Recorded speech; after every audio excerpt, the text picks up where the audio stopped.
एक हाथ मेरे सेरेबेल्लम के आधार पर और दूसरा मेरे कपाल के बाईं तरफ रखते हुए। फिर से मुझे अपने शरीर के अंदर अच्छे होने और एक द्रव्य के भर जाने का सा अनुभव हुआ, लेकिन इस बार मैं जैसे बेहोश ही हो गया। अपने हाथ हटाकर वे वापस लौट गए। शायद मुझे बताना चाहिए कि उनकी मेरे शरीर पर हाथों की स्थिति के विषय में मुझे बाद में पता चला, ताओ के द्वारा, क्योंकि एक बार फिर वह सब याद रखना मेरे वश के बाहर था।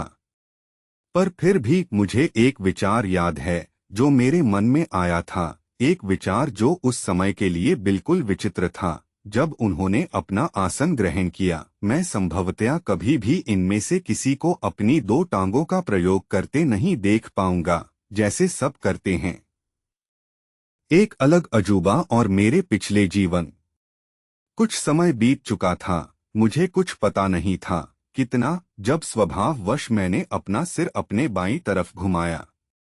मुझे पक्का विश्वास है कि मेरा मुंह खुला का खुला रह गया और वैसा ही रहा। उन दो व्यक्तियों में से एक, जिनसे मैं पहले मिल चुका था, एक विचित्र दिखने वाले व्यक्ति को कंधे से पकड़कर हमारी तरफ आ रहा था। एक क्षण के लिए मैंने सोचा कि वह व्यक्ति फिल्मों में देखा हुआ रेड इंडियन चीफ होगा। मैं उसका वर्णन करने का पूरा प्रयास करूंगा। वह कद में बहुत ही छोटा था, शायद 150 सेंटीमीटर का, लेकिन सबसे अधिक विचित्र बात उसकी यह थी कि वह उतना ही चौड़ा था जितना लंबा, किसी वर्ग की तरह। उसका सिर एकदम गोलाकार था और सीधे उसके कंधों से जुड़ा हुआ था। मेरे दिमाग में जिस वजह से उसके इंडियन चीफ होने का विचार आया वह था उसके बाल जो पंखों जैसे अधिक थे, पीले, लाल और नीले। उसकी आंखें लाल थीं और चेहरा मंगोल के लोगों की तरह बिल्कुल चपटा।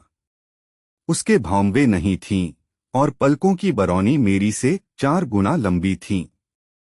वह मेरे जैसे ही वस्त्र पहने था, पर उसका रंग बिल्कुल अलग था। उसकी बाहें, जो वस्त्रों से बाहर दिख रही थीं, उसके चेहरे की ही तरह नीले रंग की थीं। उसका ऑरा कहीं कहीं रुपहला सा तेज चमक रहा था और उसके सिर के आसपास सुनहरा शक्तिशाली आभामंडल था। उसके सिर से प्रवाहित होने वाले रंग ताओ की तुलना में बहुत कम थे, केवल कुछ सेंटीमीटर तक। उसे टेलीपैथी से हमसे करीब 10 कदम दूर बाईं तरफ बैठने का निमंत्रण दिया गया। फिर से मध्य में आसीन आकृति लेविटेशन से उठी और नवागंतुक के सिर पर उसी प्रकार से हाथ रखे जिस प्रक्रिया का मैं अनुभव कर चुका था। जब हम सब आराम से आसीन हो गए तो प्रमुख महात्मा ने हमें संबोधित किया।